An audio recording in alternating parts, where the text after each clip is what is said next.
I'm Alex Howard. And I'm Amanda Silver, and this is Dirty Laundry.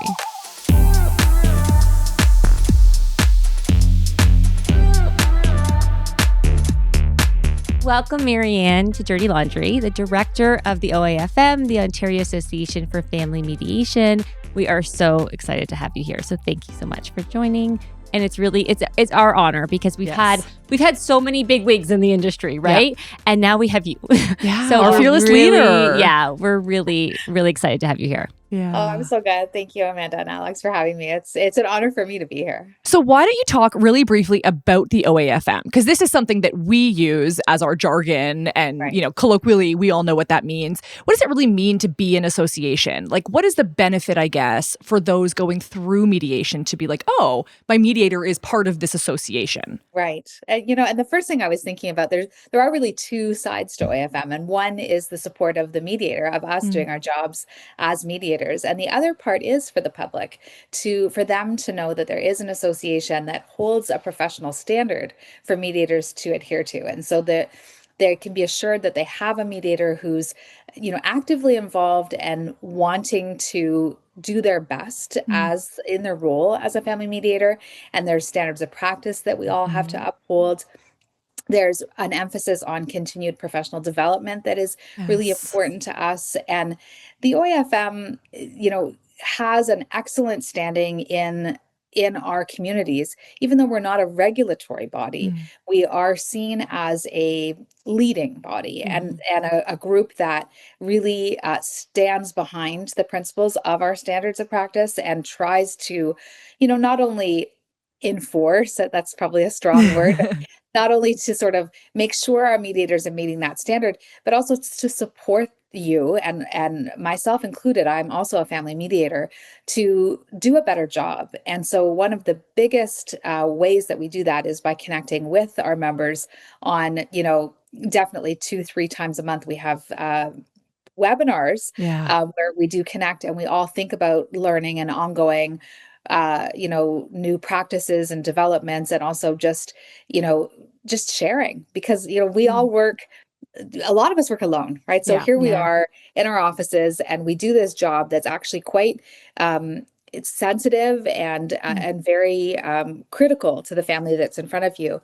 And you don't have automatically a colleague across the desk to go and talk and sort of debrief confidentially too. So I think that the association supports the membership and the public by giving this really solid backing to the mediator so that we feel like we belong. We have a sense of community. We know each other. We work together and gather for the purpose of peace building, right? For helping people try to avoid court when it's appropriate. I like that you said peace building. I think we often forget what kind of the roots of mediation even are, right? We're always in conflict. That to think of it as building peace almost seems like the opposite, even though that's exactly what we're trying to do. I think that's a really good reminder that at the root of it all, we're aiming for peace, for harmony, for resolution. That's right. Yeah, I love that. We're trying actually not to have a job, right? This is the important thing. We're trying actually, so when we're touching, into a family's lives and hearing what's happening, we're thinking about future conflicts. If it's about, parenting, we're helping them work through a parenting plan. We hope they actually don't have to come back to see us. So if we equip them with the ability to have insightful conversations where they really understand each other, the goal is that they never have to come back to us, right? I mean, obviously, it's lovely to spread the word if they had a good experience and we can help, other people in their community. But for them, I always am mindful thinking about, before COVID, I had an office where I always looked out the window and sitting down with them. And I always remembered, like, our clients live in the world outside of our little offices or our little Zoom rooms. And we think about, like their self-determination, their independence. They don't really want to be in that room sharing that information with you and having to disclose not only their financial circumstances, but the personal circumstances. This is very hard for a lot of people at a very stressful time. So if we can give them the skills they need to not need to rehire us, then I think we've done a good job.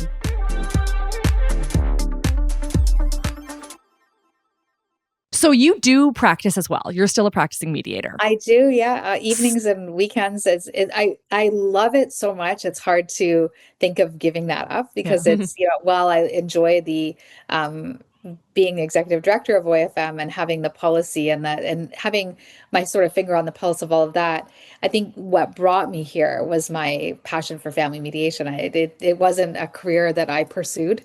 Mm.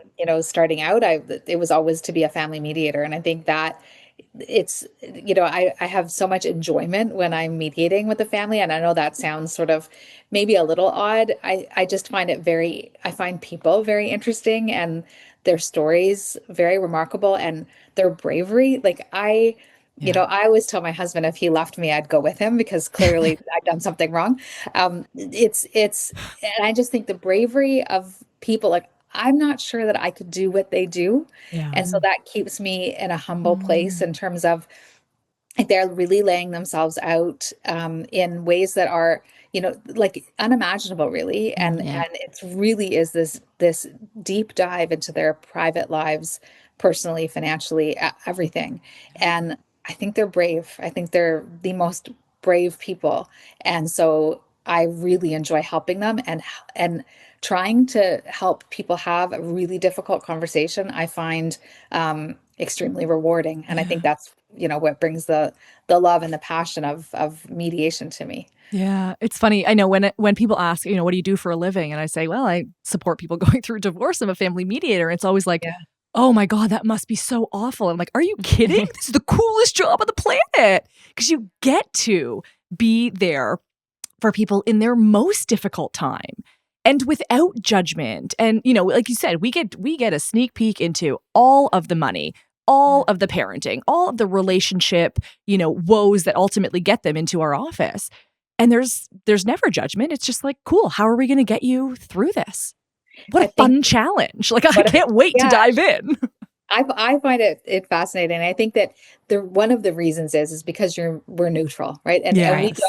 we act part of our job, which I think is incredibly freeing. And I train family mediators as well. And I think that, working with people coming to the profession, as you talked about earlier, Alex, like, people come from this as a second career or, just an add-on. And people come from, two main groups. And one are, family law professionals, and one are social work or, financial professionals, Hmm. teaching professions, helping professions.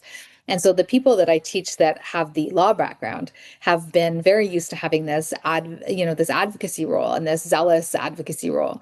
And when you are giving them the freedom to take that hat off, it's actually a much more enjoyable job because your job is to remain neutral. So you cannot let the story affect your ability to help them have a conversation. And you don't have a decision-making hat on either. So it becomes this purely facilitative role where you can actually help transform an understanding that someone had prior to coming in to, what is it that they actually need.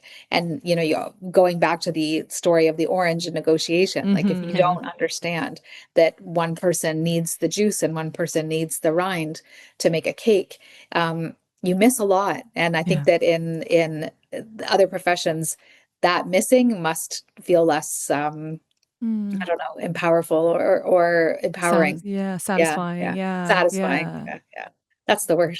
So now you practice insight mediation. I do. Can you Yes, yeah. tell us a little bit about that? Yeah, it's interesting because I learned insight mediation in 2015 when I thought I knew everything, which is Sure. just quite funny. I was like, I'm kind of like, I'm going to take this course, and we were teaching intergenerational Mm. mediation and that time it was called elder mediation. So this is a type of mediation that services families sort of across the generations, and we started teaching that course, and the model of teaching that course was through insight mediation. And I sort of, like, I don't know if my mind, to be, transparent, was not as open to, like, I kind of thought, I used a transformative approach. I Hmm. like the narrative approach, and I thought I was sort of had those skills. And it was so interesting that I did not. And the approach of like actual curiosity and thinking about the the threats to what people care about, Mm. and also the attack defend loop changed not only my practice, but actually changed my life. Like changed, and Wow. that sounds really, No, I that's love it. I love it. I Keep I going. mean, it sounds kind of like I can't believe I'm saying that, but it really, it really opened my eyes to the way that we interact with each other. I'd heard about, active listening and, Mhm. making sure that we're not listening to respond, but listening to Yeah. hear. All of those like, skills that we've heard and taken classes on. The idea of thinking about breaking the attack defend loop. I use that in almost every single mediation that I do. And Wow. in a lot of my family conversations, thinking about the attack defend loop. And for me, that is the most empowering and transformative skill that I've learned in the last decade. Um, and simply put, when you feel like, the attack, when you feel attacked, when you feel like someone's sort of out to get you, or, is going to undermine you in some way, we defend ourselves. And so this is a very natural thing. We all Mhm. do it, and we do it in our, no matter who we are and where we are, we're going to trigger that attack defend loop. And so the idea of helping clients to identify, what's happening for you, like, what's going on when you're hearing that question, and unpacking how to disconnect the attack Mm. defend loop is something I find as a magical skill in mediation and communication. And I find that I can, with permission, and I think we ask clients permission to try to teach them new skills. That one is the most effective, and the one people have given me the most positive feedback for. And I've then seen them use it in the mediation as Oh, we go on. And it's like, oh, that's good. that's And what does awesome. that look like in a mediation? So if someone wanted to know, like, what does an attack defend loop look like in terms So of, yeah, yeah, so let's take parenting, for yeah. example. You're a terrible parent. You've never cooked dinner for our kids. You don't pack school lunches. You're never involved. Why do you want to be involved now? And Mm. now that could be if you missed that as an attack, you'd be, wonder about the cognition. So the Yeah. idea is that feels like, and it could be something a little bit more subtle, but because we have limited time, we'll just talk Mm. about something sort of like a bold attack statement. And then the person could reply and say, that's not true. That, you never gave me a chance. You told me I couldn't pack lunches properly. You make me feel like I can't parent properly. All of these things where it's this defend. Hmm. And so in mediation, to stop the attack defend loop, I actually talk a lot about transparency. So I talk a Mm. lot about thinking about talking about the skills I'm going to use, not using them as magic tricks. I'll talk about that. And I'll say something like, so it, this is and I'll just tell people what is the attack Yeah. defend loop, but I'm sort of noticing, this is maybe what's happening. And I'm wondering if I can talk a little bit more about that. And then they say yes, usually. And if the answer is no, then I don't talk more about that. But if the answer is yes, I'll talk about, when you heard your partner say that you aren't, that they want to make school lunches or they want 50-50, what are you, hearing them say? What are you thinking about? What is the most worrisome thing that they're saying the group of sentences? And then I talk to them about the way that we actually defend ourselves is actually just by attacking back, right? Is sort of give, and then we get into this loop where we actually can't get out of that loop. It's very hard to Hmm. break that cycle. And I have to tell you, it was my husband and I's New Year's resolution, and we've been married 37 years this year, is to Wow. avoid the attack fed loop, which is hysterical because you'd think that we do have good communication, and I think it's interesting that we can do better with this attack defend Mhm. loop always. Like we feel it prickle in us, and I think to talk to clients about that it exists, that this is sort of a biological response almost to, Mhm. and there are studies and thoughts about like what the synapses in the brain are lit up when we're sort of feeling threatened, and the responses that we can give to a response of a threat, and one is to defend. So I think that's how it plays out for me in mediation. I think in other mediators would take a different approach. I use this transparency and saying, I'm noticing this. Yeah. How is it feeling for you? And what did you hear? Listen to the listener is a key component of insight mediation. And so what did the listener hear the other person say?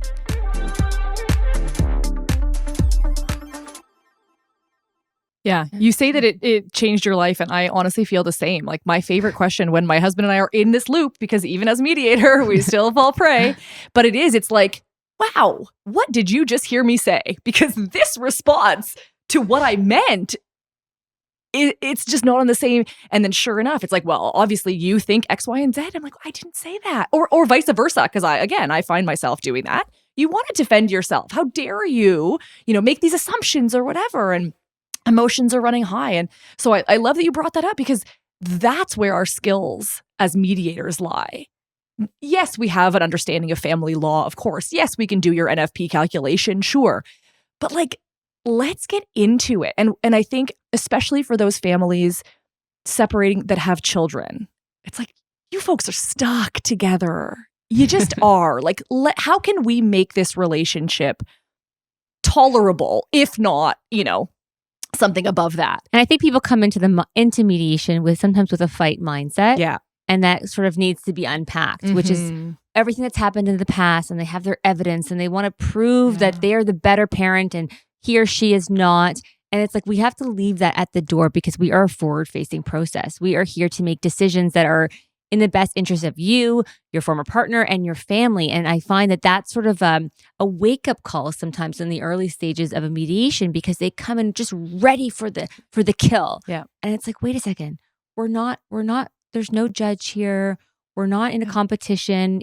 I'm the neutral. I'm not making any assessments. And it's like getting people to sort of lay down their weapons and just open their minds and focus on the work that needs to be done. Yeah. And sometimes it can happen quickly. Other times people are not in the mindset yet, and they need a couple sessions of sort of almost hashing it out to get out what's been bottled up for so long. And so I think it's a real balance as mediators to give them the safe space to do that, while also managing, managing the room and managing the process. Yeah, that's right.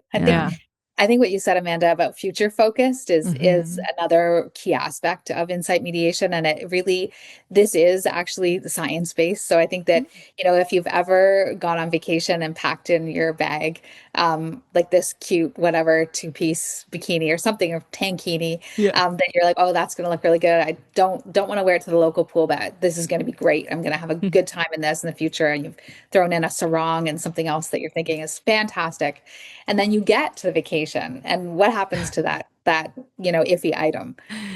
We don't wear it. Still iffy. It's still iffy. It's still iffy. And so the reason behind that is why insight mediation and future focus works, is because in your brain, when you're packing for yourself on a trip, the same synapses in your brain light up as if you were thinking of a complete stranger. So you're unlocking the thought of future parent and future co-parenting relationship. And I'm asking them, like, what do you hope, if you could write to me what it would look like, for co-parenting, what would that look like? And so you're actually taking them out of current mindset. They can imagine, a different way. And so that unlocks some creativity. And I just love that it's science-based, because, it we makes don't sense. do science, and here we get to do some science, where the stranger analogy and that unlocking. Yeah, I love helping people build a new relationship. Yeah. So whatever you've come to the mediation with, that was your, you were married or you were cohabitating or what have you, but now you're building something new and different. And so giving them the permission to do that, communicate with their former spouse differently than they were before, right? Really, I find can be transformative in the mediation space. And you can watch them actually switch that switch and start to actually be effective, and there's less conflict and all the things that go with it. So yeah. And hopefully some of those skills trickle down to parenting and to their work, colleague relationships, maybe to their families of origin. They're able to see things differently and we're not therapists. I always make that perfectly clear, but it can really be therapeutic in terms of oh, okay, I have, an anxious attachment. That's why I'm, need the reassurance of X, Y, and Z, just to have some self-awareness. And we get to play a hand in that. And it's really, again, it's really empowering for the clients. Like, you talk about how brave they are. And I completely agree to come in, meet with a virtual stranger and basically take all your clothes off and go, here I am. What do you think? But then they leave with their clothes back on and they're feeling so strong and confident that they can do the next chapter. And I think that is really where, for me personally, like, that's the special sauce that I can't get enough of. Yeah, it's so good. It's so good. I agree. Watching them, parent their kids in a different way. I'm a child of divorce. So, like, that's, for me, the onus of, like, or the impetus of all this work is like, yes, I get to make it different for them, for this next generation. And we get to play a part in how can people do this better? And I know that's a bit of a judgment statement. I kind of believe it. Like, I think it's the better way. I think that's why we've all gone into this work, is there is a better way than conflict and fighting and court. And it's like, let's have a conversation about what you want and what you need and what you see as your future. And let's paint this picture together. And, that creative aspect. My clients are always so surprised by it. Like, tell us some of the creativity you get to see in your practice. Oh, I'm thinking about a family who had children, and they each had a challenge, a developmental challenge or a physical challenge to work through, all of the children. And they each were adopted, and they each had openness adoption requirements. And I thought, wow, and there was tremendous strain around the end of the marriage because there was a new partnership built with an outside person that was not welcome in their couple.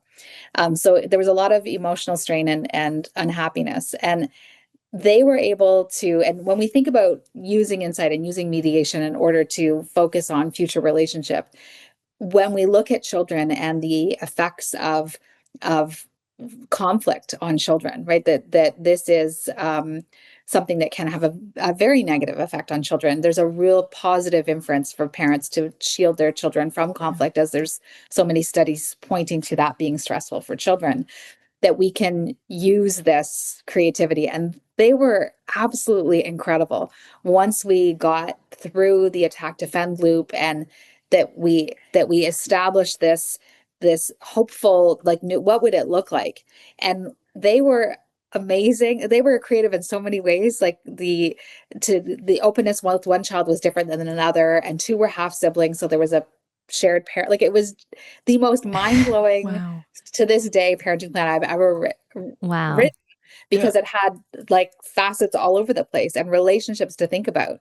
And it was amazing they got through it, and they just listened to each other, and it wasn't what I thought was the right thing, right? And this was, I think sometimes when we think we go to a mediator, you think you're going to get their advice, and that's not what that I would give. And there are some evaluative mediators who give some, either could prescribe or give examples. And certainly in my mediation practice, I would use examples and say, okay, this is something another family's tried out. I wonder, would that work for you? I'm not sure.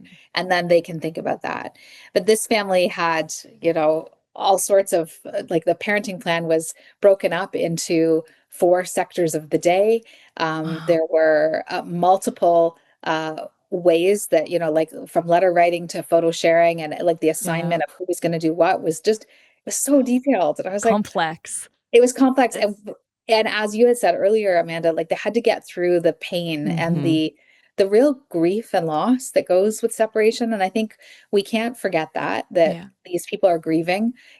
Nobody ever that I've heard of in my practice has ever said, oh, I plan to get divorced, or I plan to be separate. Like that, you don't do that. You wouldn't get married if you planned it. Yeah. And I think, like, so you're dealing with people who are grieving as well, and feel betrayed or hurt or let down in different ways. And even if there's one parent leaving for a new partner, there's also grief and loss that they felt, as well, that the relationship for some reason created space for them to leave, or they thought this was a better option for them. It is not through just, that looks the grass is greener. It is related to grief that they had on their own if the relationship didn't meet some part of what they were looking for or their expectations. So the creativity is endless. It is different. It is not a lived experience. My kids took swimming lessons and played soccer, and other kids are, riding horses and playing the cello. Yeah. And it's all creative based on their creative flow. Yes. And that's the thing, right? We always say we're the experts in the process, but you're the experts in your family. That's right. You tell us what you need, and then we'll figure out how to like make it fit within the, framework of family law. And it may not be conventional. And I love non-convention. I love that. I mean, I find that, now I find like with blended families and different looking families, most of my files are not conventional. And I really do love that. It's not just 2.5 kids and one house and what have you. It's blended families. It's adopted children. It's half siblings. It's, same sex parents. It's all different types of family dynamics, which to me is like the most incredible part of what we do is being able to work with a host of different families. And I think teaching them that we can be creative. Yeah. We don't have to follow this prescribed whatever, this divorce that, your sister had that was X, Y, and Z. You don't need to do it that way. I did a parenting plan with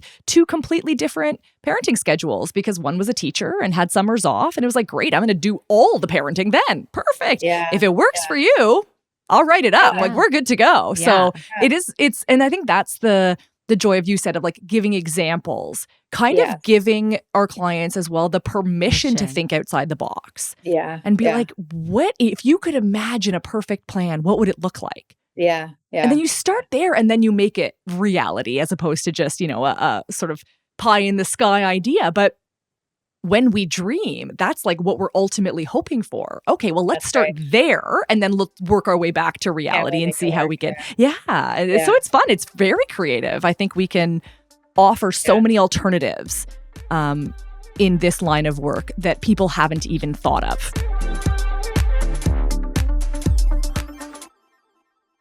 And I want to just switch gears for a minute and talk about the term high conflict, because I think there's a misconception where if you're high conflict, and I use quotations around that because I think it's a loaded term, that people get labeled into this box of high conflict, that you cannot mediate and that you must go to court and spend 6 figures and fight it out there.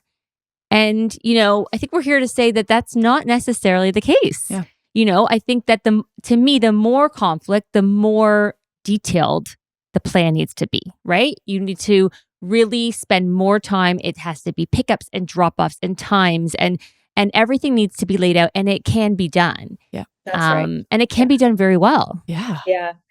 I think that like I sort of align with your thoughts on that, Amanda, like a high conflict personality. I know that there's a lot of research and excellent work done by Bill Eddy on high conflict personalities. And I love the work. I think that in theory, I like to say families experiencing high conflict behavior instead of high conflict personality. I think that once you put someone in a box like that, it's pretty hard to get out of that, and maybe they would perform to be that. I don't know. It's a self-fulfilling prophecy, and then some professionals won't touch them. Oh no, that's a high conflict family.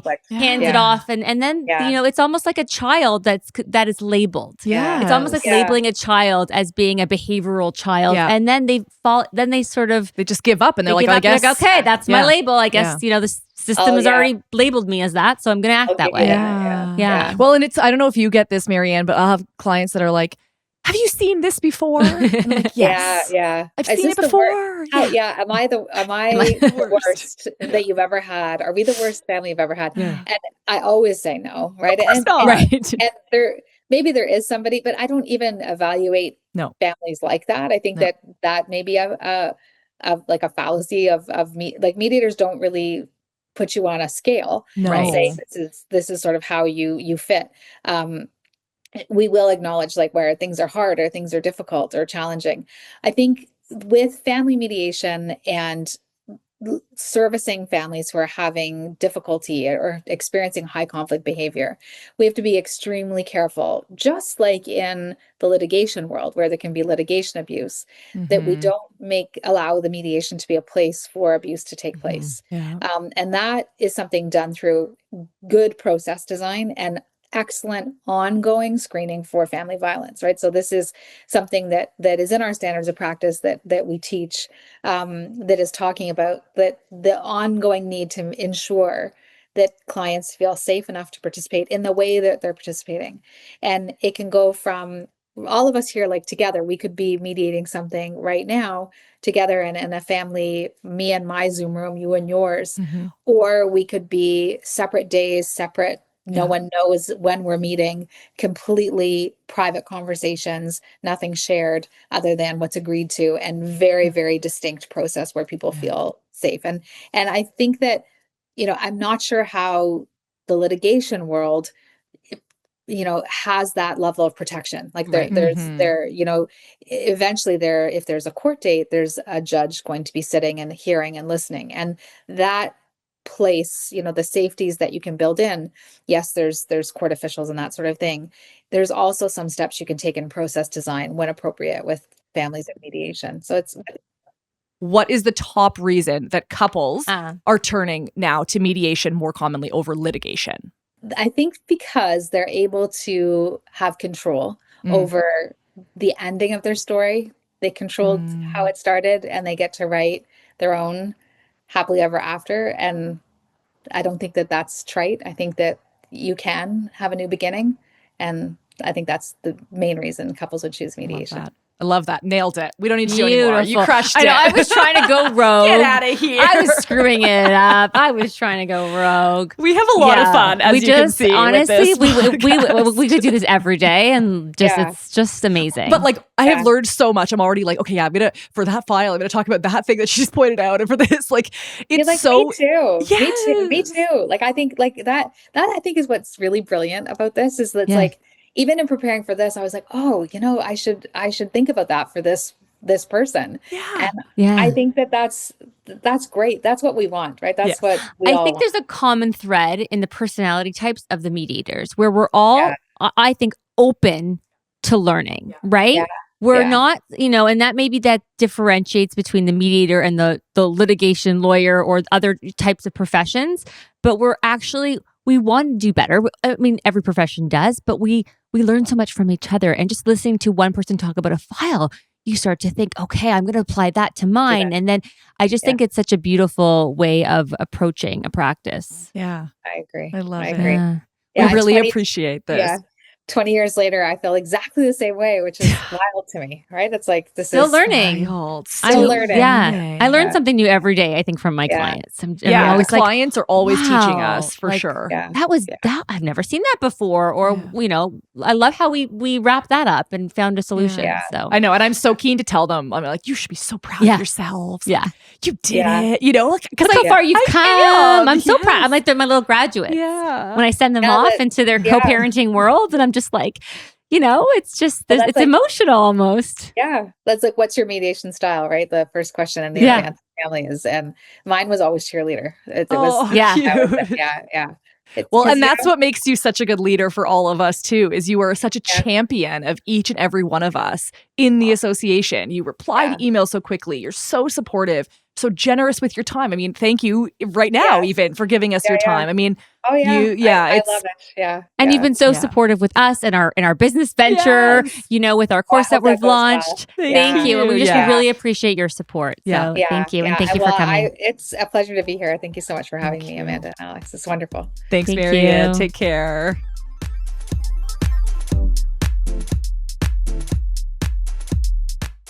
This episode was written and created by Alex Howard and Amanda Silver, produced, edited, and engineered by RTF Productions. Make sure to rate and review our show if you loved it, and give us a follow on Apple Podcasts, Spotify, or wherever you stream your podcast to stay up to date on all upcoming episodes.